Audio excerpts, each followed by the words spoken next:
Broadcast live. What's happening, y'all? We out here on the rooftop. We call it Slick on Live for a reason. I'm in the middle of shooting a TV show. You know I say it. Even though I'm on TV, I want to sell out the online. So, you know. Because the bag is on TV, though, right? Yeah, it is. Yeah. Online, I got to wait for algorithms and shit. But still, I keep it real. Yeah. Because they got some real hip-hop in these streets, you know? So there ain't nothing else to do. I try to run, but them real hip-hop is in the streets. And before I start, I need to credit the owner of these shades. Before y'all think that I'm out here spending people's tax money. These shades belong to Donald. We on set. We're shooting a TV show. Y'all know about it. It'll be on SABC1. I got Tyson. Yeah. Join me. What's up, bro? Before I assume that you're straight out of the CapCity, I'm like CPT, CapCity, PTA. Same thing. Yeah. That's where you at, right? Yeah, that's where I'm at. The real CapCity, Purple City, 012 Pretoria. That's where I'm at. So where's the fake CapCity, Purple City, or Blue City? With the real, okay, the fake. Because when you say the real, it's like there's some people like Centurion and Centurion like fake. That's where I'm from. This Centurion, we part of this. I'm saying the fake is like the people who don't initially represent the city, but like they say they from there. But you ain't doing nothing towards it. You ain't in the spaces. You aren't with the actual artists in the hub. All right. Yeah. All right, so firstly, I know you said we met before a while ago at a pop-up, and you said Shane Eagle's pop-up and Ricky's pop-up, right? Mm. What were you doing there, and how did that all just like start off? I mean, just there, what were you doing there anyway when we met? When we met, it was crazy enough. My friend had met Shane Eagle at, I think, Capsule Fest or something before. Yeah. And Shane Eagle took some time out to hang with him, and they chilled all day, talked about music, whatnot. It was like, hey, like next week I'm having a pop-up or something. You should come through with your friends. And then I hear your music out and whatnot. So I went along with the homie. And at the time we were cool with like Big Hash and whatnot. That's the guy with Internet Wave and the whole collective. Yeah. So they were there for the Riky pop-up and we were there for the Shane Eagle thing, which was right next to each other. And the dudes are in the club like 2 days back with Riky. So he remembers faces. So when we were about to walk in the Shane Eagle thing, Riky saw us walking there. Someone called him and he was like, nah, I'm going with my dudes. So he had bodyguards around us and we walked with Riky. We stopped and we met Slikour and we spoke briefly, but like introductions are always weird with me because I didn't tell people I was making music at the time. And then we stepped inside the Shane Eagle thing, enjoyed the session, we played the music afterwards and all of that. And I just got to see that it's actually possible. This music thing is possible because at that time I wasn't making music. So going back home, it felt like, okay, I'm gonna start doing this again. So from that day, I remember, that month actually, I'm gonna step back and push for this music to make it. What year was this? 2018, if I'm correct. 2018 to 2019, roughly there. So, I mean, you got the album out right now, Home, Yeah. There's a lot of things referring to the structure of a home, like on the album, like home, house, homecoming, There's a lot of kind of that even on the titling of the songs. Why did you kind of keep that theme? Was it deliberate or was it by mistake? To answer your question, the tape at first, the album was first called Braxton. It was just, I like to make sure my albums have one name, just one catchy name. You just hear it, you're like, ooh. Yeah. It makes you want to go, okay, I'll hit play on what is Braxton? So I had started making that, but when I was making the records, I kept referencing a home, warmth, and like the city feel and like friendliness, the environment, community, the people you're with. And the way I compile my album, I involve community, I involve my people. So it felt like a home, it felt like community. So when I was halfway on the project, I was like, the name is now Home. And it worked. But what was crazy is at first, most of the songs were called Home This, Home That. There's even a song called The Home Affairs. We had to rename it. The Mashbeatz produced song, we had to rename it to Riddle Me because I was overdoing the home thing. Yeah. But it was very intentional to reference the community. I thought you were gonna have a hidden track that's only a house track. The song with Marcus Harvey and Amara, it's called House. It had 2 verses, and the outro of it was gonna lead into a house song done by Yolophonic. Yeah. So that Yolophonic song, a song is done. It's more dance than house, you know? Yeah, But yeah. there was supposed to be a play on that, but it will come out someday. He just wasn't ready with the separates, right? For to switch up. It was even fire. YOLO gave separates, everything fire. It was just in the concept of the artwork now, we're like, okay, we're stretching. We're going out of the world that we created now. We're going too far with it. Let's keep it here. So I spoke to YOLO too, and we're like, no, we can put this out later. Yeah. I mean, the big question that's been asked, and thanks for showing your face, you know. I thought you were gonna probably come with a grocery bag and we won't see who you are. But what is the thinking and the theming of always not showing your face in the artwork or the imagery that you get out there? Okay, even on the album itself, right? On the album, yes. The whole concept of this thing, we started with like a campaign in the rollout to like, if found, bring home. So like, you can't find me. So like, I changed all my artworks, everything with my designer, Oshoku. We changed everything so that the arts, my previous artworks cover my face, and all my now new photo shoots will cover my face, my display pictures, everything. So that you don't associate with what you're seeing here, you associate with what you're hearing. So you're not gonna learn anything from visuals or from looking at me, you're gonna learn from the actual content. So it's like, we're gonna hide the face because it's a thing of, the campaign's called If Found, Bring Home, but like, it's about finding myself and coming home and understanding that these are the parts that make me. So I had to make the face blank until people heard the album. That's when I started showing face again. Wow. Yeah, that's real message, real art. I mean, I just love the whole thought around it. So are you an artist, or like you working with the team?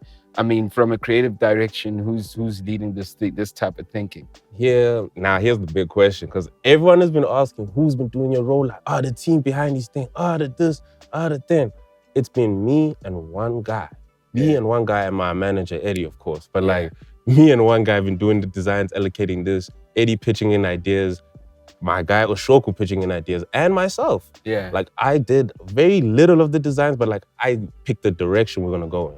we're gonna go blank face here, we're gonna go with this. And then Oshoku will come and finalize everything and be like, okay, we'll go with the red Helvetica font specifically. We'll go with the white background. We'll blank face this. We'll do this border kind of background. And we was planned beforehand, like a whole year ago. We sat with all these ideas and many more. It's like, which ones can we execute? Yeah. Which ones are doable for an independent act and won't like hectic our budget too much? So it looks professional. I love it. I love the whole thinking of, look, we're planning, we got a couple of ideas, which one talk to our budget? Because that's literally being strategic, you know? Everybody just wants to drop a song and wants to have this big, but they're not even looking at this idea is big, but I don't think it works with the budget. But this one is actually big, but this is how we could actually cheat it. You know what I mean? And the thing is, people aren't even going as far as thinking of, how can I involve the listener in the experience? They just, here's my cover, here's my track list, my album drops this day. You're not involving the listeners, because we're no more outside. Like, there's no more long listening sessions as much, or like, people aren't seeing me perform these songs. We can't do your Vuzu interviews, your this and that, to get people amped up and experience you. So everything's gotta be digitally. So if you can't bring the engagement digitally, then people really aren't obliged to click on your link. They aren't obliged to listen to your stuff. They'll just go, okay, here's this. But if you give them a whole rollout and you involve like your heart and your this and that, they're gonna be like, actually, I have reason to click this link. Rollout's been fire. It's really simple. I love it, man. I love it. I love it that you're not giving us an MP3.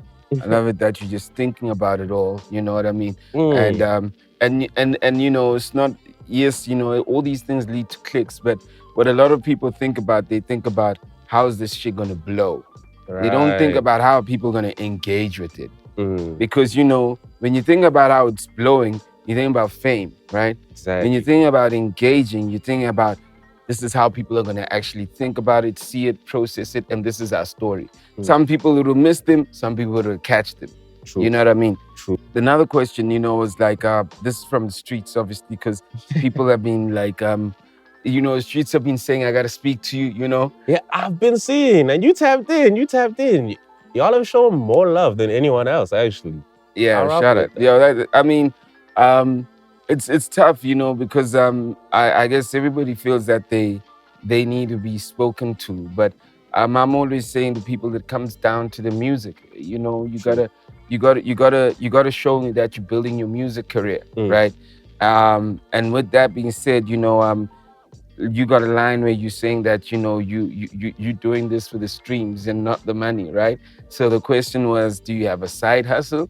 Yeah, I have a Is hip hop your side hustle? That was the question. Nah, it's like all your passions, anything you want to pursue, you can go for that in life. But understand that you have needs and you have a normal life before everything else. So yes, your career will automatically become your side passion. Yeah. So that you don't force your career to, it has to be successful, it has to convert, I have to get all of this.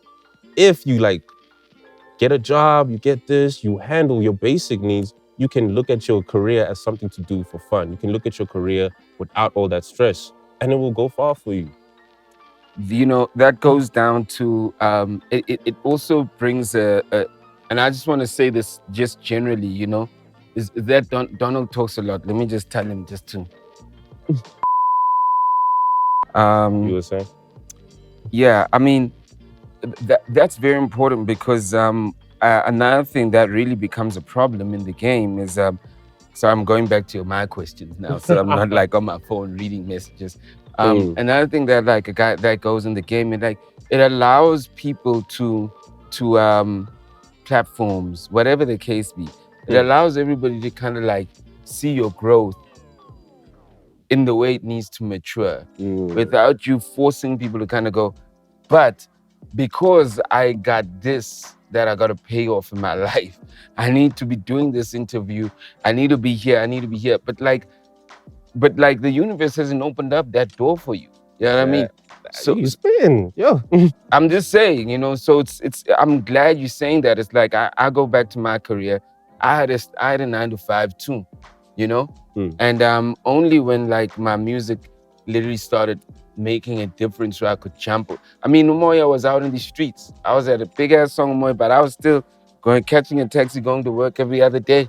As big as you were. As big as the song was. Oh. The song was big, I wasn't big. Okay. And people confuse that. People think that a big song, that means they're big, right? So the song was big, but I wasn't big. And I could see that because when I looked at my pocket, I was also skinny, you know what I mean? So people need to confuse. And now with this viral fame, people think that, yeah, TikTok with this million streams, but like, that don't mean that you big. It's just fame. It's just fame. It's like, I go back to my porn analogy. Everybody likes watching porn, but nobody knows the stars. Man, that is fire. I need to take that. No, for real. And that's what's happening with music now. Everybody just vibing shit, but they don't really know who's making the song. True. And the artists get confused and they mix it up with, oh shit, I gotta build my profile. Now what you're doing, you're creating like almost, you gamifying your releases. You know what I mean? It's like if found, bring back home, whatever the case be. Yeah. That's gamifying the release. That's gamifying the release, and that's making someone else think more than just, I just want to play that shit. Yeah. And that's the next level of like building your name and your brand. You know what I mean? Yeah. You're gonna be all right. Nah, you spitting. You know? When I kick off though, when I literally kicked off the album, the first thing I thought of is, firstly, when my team was like, yo, we gotta speak to Tyson, and they sent me the link, I was like, okay, I don't know where I was, but I was like, okay, this is nice, but I don't think I'm ready to listen to it right now. I was traveling. It's been a bit of that thing. But then I got back and I had some proper time and I was like, oh shit, this is fire. And now I was listening to it. So I heard you were nice 2 weeks ago when the team sent me the stuff, but I hadn't really gotten into it. And the first thing I thought of just when it kicked off, I was like, yo, this has got that schoolboy Q cadence with better wordplay. Which leads me to what influences you?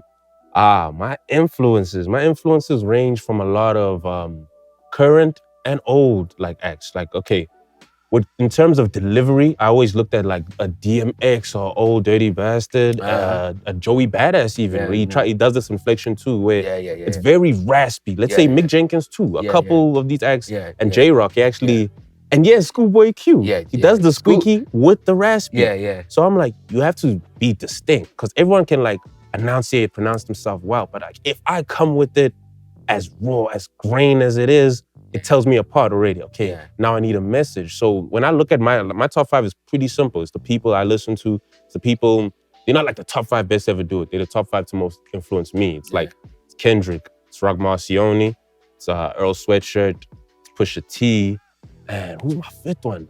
I forget. MF Doom, actually. Yeah. MF Doom. Those are now the ones that influence my flow, the way I take to stuff, the way I want to say the way I choose to be more poetic than a more direct kind of rapping. Or when people be more vague and poetic, that's when I go blunt as ever. Like I always choose to go, okay, let me tell people, when you listen to my music, right, it always feels like at some point a punch is gonna hit you. You're just gonna get a disgusted face, like, ooh, that line, why? Why? Yeah. Because I'm forcing you to not just hit play and just like, oh, this is good. I'm forcing you to go, why would he say that? Yeah. Why would he think like that? Yeah. Yeah.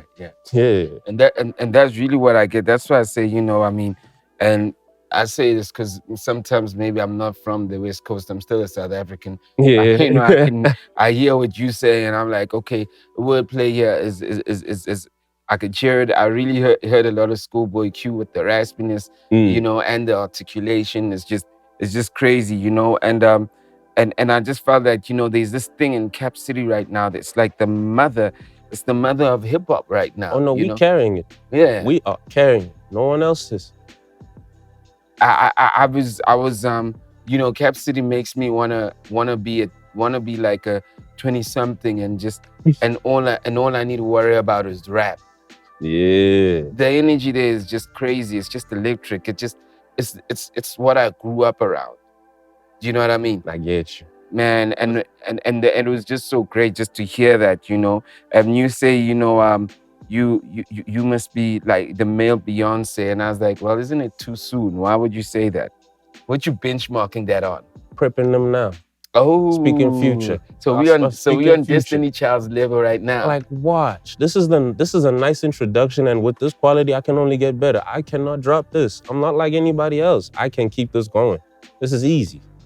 Beyoncé, bro. Get it correct. And you must set us up. No one saw Beyoncé coming in Destiny's Child. You saying, wait, I'm gonna set you guys up. I'm gonna let you know. To make a reference on top of that, like in the 2000s era, people weren't writing for Beyonce like that. They're like, yeah, she dope, but yo, Ashanti, yeah, she dope, but yo, Aaliyah, yeah, she dope, but yo, go on, Mariah. Look who's the top dog now. Because she was at it, and the quality was the same, just better. Yeah. And she's the big act she still is. So see me as that, because I'm going.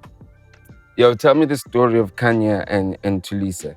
Oh, okay, that's real. Damn, you did your research. Yo, come on, man. I mean, like, what did you came to a hip hop interview? We listening here. So I had like 2 real close friends. Okay. I've experienced a lot of losses, right? Like you see around the time I met you, I was actually dealing with a lot, like getting out of school, trying to like get work, and then dealing with the losses of friends. I was at more funerals than I was at parties, actually. It was a lot, a lot. Like 3 or 4 people passed on around that time.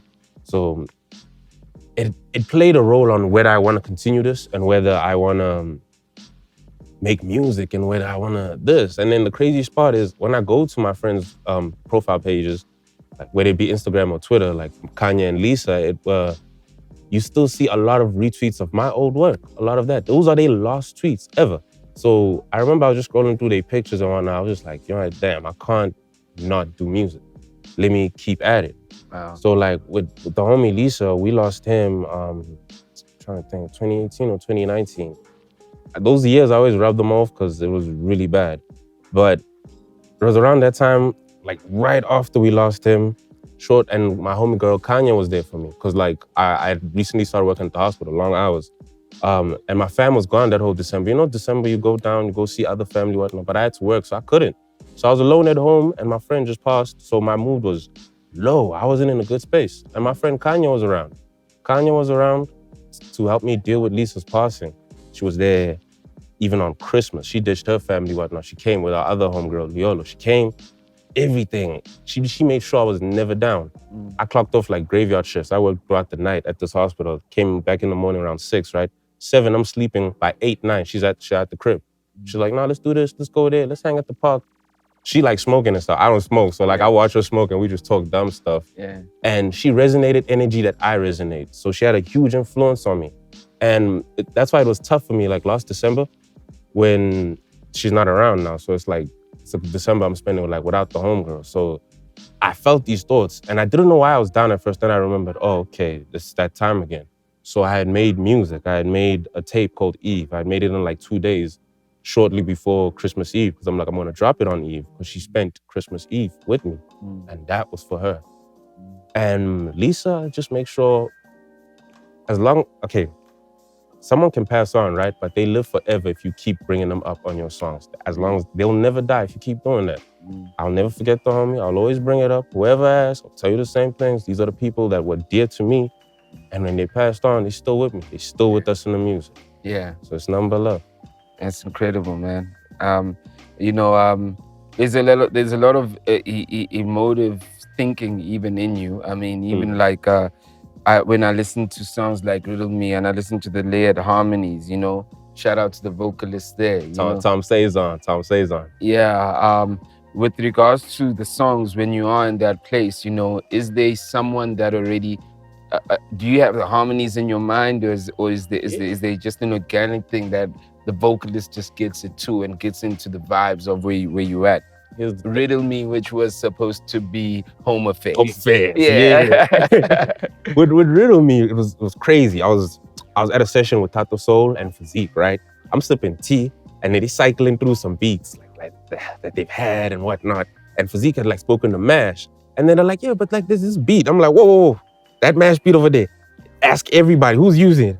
Did they not touch it yet? What's going on? Yeah. Had to speak to Mash, had to speak to Tata, had to speak to Feziekk. Like, yo, guys, leave this one. I want this one. I'll do it now. Yeah. But like, when it comes to my songs, right, the way I structure them, people don't know this, but like I do a lot of the songwriting, even the hooks for the singers. I like to think like as a full product, full package product. Songwriting, the singing, I'll do it. The production too. I'll get co-production. I'll get this. I'll get there. I'll be like, I need strings here.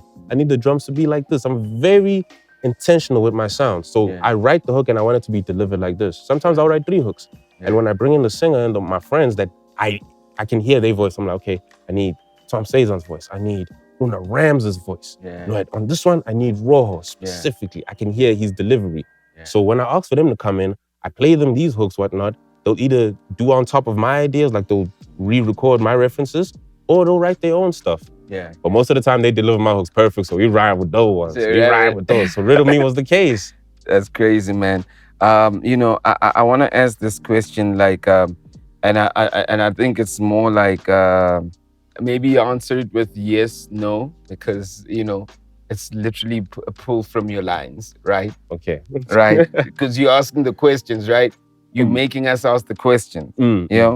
If found, bring home. Let's clear this. When you drop a song with Wordz and Talks Imp like every week, should we expect a song with Reece? Yes. Second question. If you do a song with Jody, does that mean you have beef with Mashbeatz? I have a beat for Mashbeatz? Yes. No. Second question. If you do a song with Jody, does that mean, did you say beef or beat? Beat. Yo, I love Mash. All right, let's go. Okay. Now we clean this beat, not beef, right? Def Jam and Universal said something. What are they saying? I have to say yes or no here? Or yeah, you have to go, well. There was talks with Def Jam, actually. Yeah. It was talks with Def Jam, but I think they looked at me as we doing him a favor. Oh, this young dude. And it was via someone else's company. So, and the homie who hooked it up, he's a solid dude, but I felt like then maybe the company or someone over there at Def Jam was looking to him like, you just a little dude. We'll help. Let's see what we can do. It wasn't serious. So I was okay. Yeah. I'll do it myself. And you got the time, man. Exactly. You got the time. I'm not forcing this rap thing to take off. I got my own deal. I got a label deal. Distro. Artist with 1 million views and 5 comments. Thoughts on that? Fake streams, fake views, bought followers. We know the gimmicks. We all know the gimmicks. They putting too much pressure on other people to look like they up there when they not. I've caught some of these people with like 500,000 followers, all of this. Then their engagements aren't as high as what I got on Twitter or your Instagram. I got real people engaging every day reposting my things. if you really had all them followers, you'd be having a lot of engagement. It's easy to tell. But now they buying the comments now because we jumped on that. Like, these dudes ain't buying comments. Can't clock that. They're getting the Forex guys too. They buying them from the Forex guys. My thing is, if real veterans, like real hard workers, their videos taking like a minute to like get to these high numbers. They doing superb numbers, excellent. You can't top these dudes within 2 days. I know the gimmicks, man. I know the people behind you who's helping you do this. Good for you, but we see through it, bro. Have fun. I guess that once again talks to even if you have the views, you still need to build yourself. You can't rush the process. The bots ain't gonna be at the concert. Hey, I'm just saying, you know what I mean? The bots ain't gonna buy your merch. The bots ain't gonna buy your merch. You know what I mean? You know, the bots, even if you had to be digital with it, the bots are not gonna buy your, what's that new thing that they got nowadays? What does it do? Yeah, it's like Snoop Dogg got it too, you know. Oh, NFTs. Oh, man. The bots ain't gonna buy your NFTs too. The bots ain't gonna buy your NFTs, man. Even though an NFT is a bot, but still, the bot ain't gonna buy your NFT. That's another chat. NFTs, yo. Then we go friends and billboards while you beefing with yours. Who are your friends in billboards? Una Mabasa. Search that up. That's the model home girl. She big. Nivea campaign. Billboard right there. Everywhere. Joburg. In the East Rand. Even in PTA. She everywhere. Pick and Pay. Woods. You name it. She is there. Superbulous. She's modeling and that stuff. And she's killing it. I know her from like primary. We tight. I was actually with her, 2 days back? It was her birthday. Yeah. Love the home girl. Yeah. She from like PTA. I'm always gonna see PTA. We running things. I'm just saying, y'all running things in the world. Yeah, with the sound, everything. You know what I mean? What you doing having 4 meetings in court? Oh damn. Okay. Yo, man, this is the shit that you saying. Yeah. Right? Let me tell you something else. I never lie on my songs. Yeah. Me, I can vouch for me, Thato Saul and Maglera. What we say on these songs, it's not made up. It's not to entertain you. Okay, it is to entertain you. But like, all of it is true. Because it's so easy to talk about yourself and what's going on.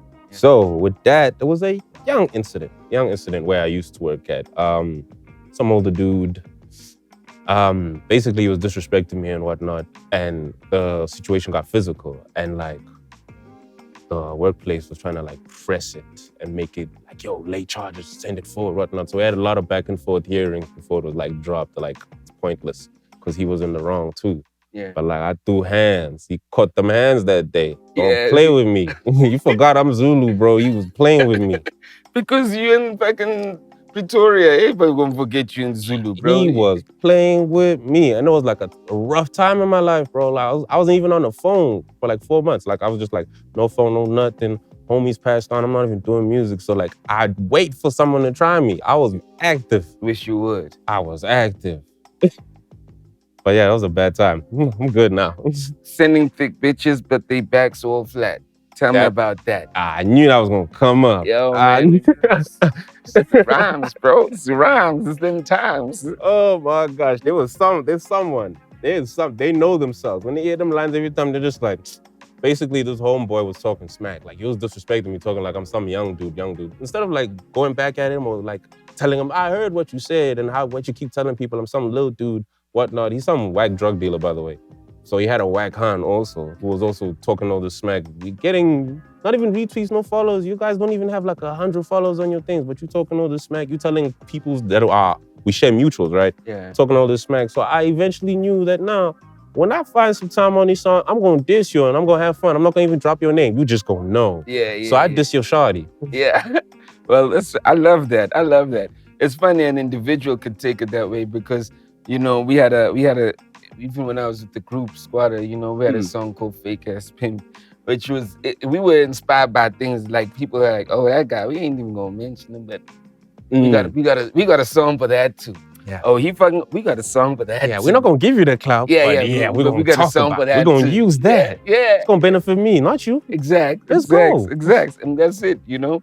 Couple thousand girls, they overcharge your ass. Same guy, Nah. That's more a play on what's going on right now in the soundscape. Don't force. You see other people with their proper grills? Yeah. Shout out, congrats to them. Let them Yeah. do that. Yeah. But like you, if you're gonna try to force that and you're gonna front like you paid millions, you pay this, your chains are real, yo, bro, your shit that costs money. Like, let's be honest, we're in South Africa, bro. You know that don't cost a lot, that don't cost a lot. Yeah. A couple local acts probably got the real ish that's going on, that cost bands. Shout out to them.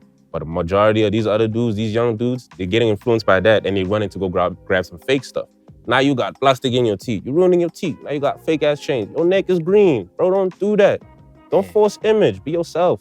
Can't afford the chain, don't put it on. You can't even afford studio time. Exactly.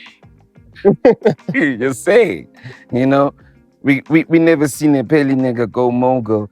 What do you feel is the next step for us to get there, for a Peli nigga to go mogul? Even if you had to go mogul as a Peli nigga, you're still a Zulu nigga. That's a Thato Saul line, word to my bro. Yeah. He spat that and he legit said it. Cause like we shouldn't only By the way, yeah. From all kind of lyrical kind of this song literally like lyrically it's just has everything. You know what I mean? It is a rapper's song. It is the rapper's song. Rap song of the year. It is the rapper's song. I stopped looking for the rapper's song after every song is, if you're ahead, you're gonna love this album. Sure. And then you always look for which is the most rappiest song. I gave them two. I gave one with the Jody and then this Thato Saul. And I was like, we're gonna do our usual back and forth. Let's give it to him. Let's give him a 6-minute song so that the rest of the album, I can chill. I can talk about actual subjects. Yeah. But yeah, you see that? They've never seen a Peli nigga go mogul. Thato is gonna be one of the biggest acts because he's not looking at it with the industry roof of, I need to make songs that can work in the club and here so I can get a check and be booked every week. He's looking at, I need to make songs that compete with your Kendricks, your Drakes, your J. Coles worldwide. That's how we looking at it. I love it when, you see, I get on a regular with that dude, he's gonna say something that I would have been able to say, but not with his style, not with his delivery, not with his messaging. Things that I can't actually say, he'll say it. Yeah. He nails it. Yeah, man, it's fly. I love it. I think he's working on something. I think he could have reached out to us to do something. I don't know. I think so. Yeah, he got something big coming. I'm not looking at the content, guys. I'm looking at the video games. He got something big coming. I think we were supposed to. Mash was saying, was Mash trying to catch up? Mash was also working on something, but he was saying he's trying to get ready for us. He got something coming too. I'm everywhere. I'm there too. Yeah. Both them guys things. I'm there. Yeah. Well, I'm here too. Whenever they ready, I'm here too. Listen, hit me up. We'll set this up quick because I know dudes don't answer their phones. I'll call them. I'll set you up. We're gonna set it up, man. Don't worry. What has kept you going though in the music? I mean, like you said, you got a line in Growth where you talk about you've seen most of your friends quitting, and you're such a vibrant dude. You're not like a. I love the fact that you're not like a rapper.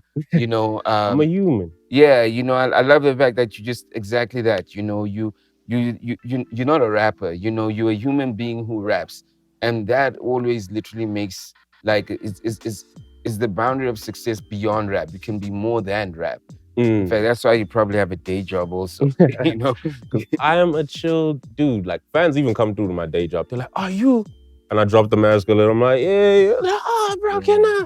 Oh, I'm like, yeah, say what's up. We just can't take pictures in my uniform. I don't want you seeing that. They're like, it's chill, dog. And then some become regulars. They always become a friend. They're like, I told you. Some people try to clown me for the job. Like, bro, you're not gonna embarrass me. Like, I really don't get embarrassed. Fuck, I'm at a job, bro. I'm getting money. What are you doing? Anyway, I digress. Yeah, and you're doing what you love at the same time. Exactly. My life is good. Come on. But like the reason why I will never give this up, right, is because I've actually seen the lowest of lows. Like anything bad that has happened. I don't think God can get more creative than that. That's the best you could do. So I can only go up from here. I've had homies beat cancer. I lost homies, I've had homies blow up, lose the fame. I had homies like go to jail. I had homies, it's too many stories in the community I've been in. All these little things, all these little factors. And I take example from like the people and how they handle those situations. Some just got right back up on their feet, kept going. Some stopped. Some are finding themselves again. I feel like everyone eventually is gonna keep going. So if at some point I give up and then later I find that urge again to keep going, why don't I just keep going now? Let me not stop. It's not benefiting anyone. I'm right here. Like, I'm at the front of the line about to get in the club, and now I'm like, nah, let me go home. Nah, bro, I'm going in this club, even if it's to hear one song. It's my time, bro. Give me that 15 minutes. I love it.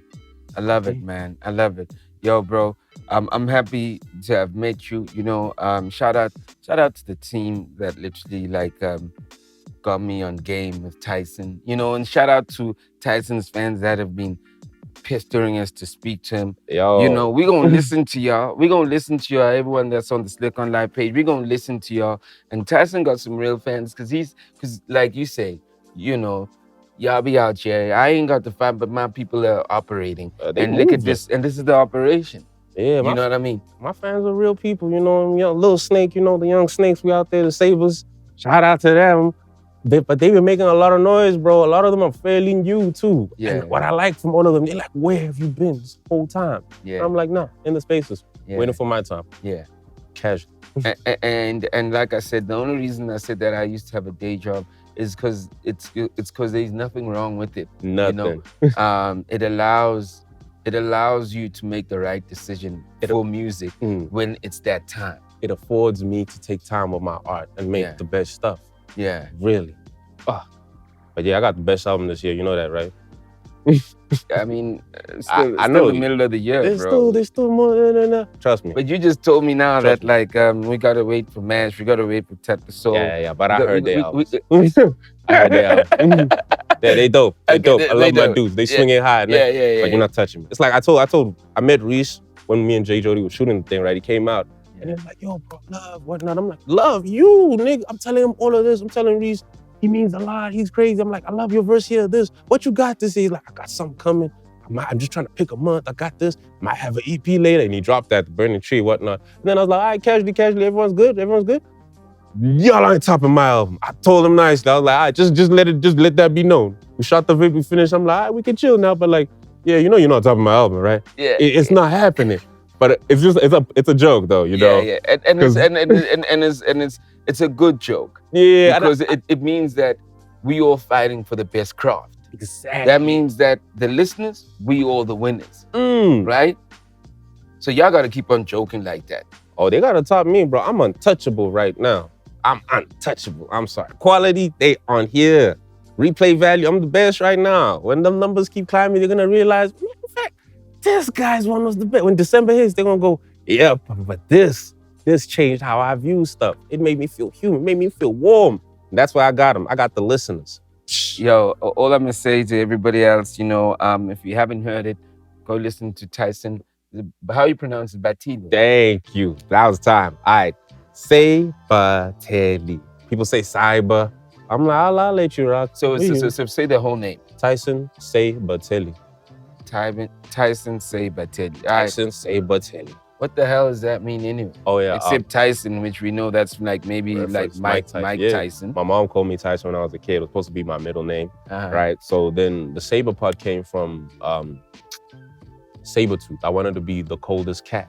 Yeah. Coldest cat with the raps. Yeah. So the coldest cat literally is a Sabertooth. Yeah. Sabertooth type. Yeah. So I was like, let me take the Saber part. And then Telly, because my government name, we're gonna say it once and never say it again, Tabiso. Government name's Tabiso. So like from like early, like first grade or like creche, everyone used to go Telly Tabis instead of Tabiso. So they cut it short. They would be like, yo, Telly. Okay. So everyone that knows me calls me Telly. Telly or Tyson. So that's how the Telly part came. And then I just added the Saber, Telly, to rock. But if you know me, you call me Telly. And we keep it moving. If anyone says Tyson, I'm like, I know what part of that in my life they know me from. Yeah. Tyson Sybateli. Tyson Sybateli. That's it. You've literally, through that, what you've done with your name, right? Because you said that, you know, if you're calling me with this name, you're from this place in my life. So for all of us, the new guys in your life, you're literally saying, let me give you my whole life and my future in my name, Tyson Sybateli. Wow. Yeah. Now there's an order. They can pick a name though. I still even if they call me Cyber, some say Isibaya. I've been hearing it, bro. I let it rock. I love them. They funny with it. Yo, man, shout out, bro. Thanks for coming through, man. I appreciate you. I'm touching Slikour. Come on, get out of here. I'm touching Tyson Sybateli. Come on now. Yeah. You know? Yo, we out here, man. It should be the backyard, but you know what it is. We live shooting a new TV show that's gonna be on SABC One soon, and that's why it's called Slick on Life. Slick on Life. You know, Slick y'all on gonna the follow roof. me where I go. Y'all come to my crib in the backyard. That's my life. Backyard I'm on the roof. working here. It's my life. Slick on Life. Let's go. Thanks for coming through. Broadcast live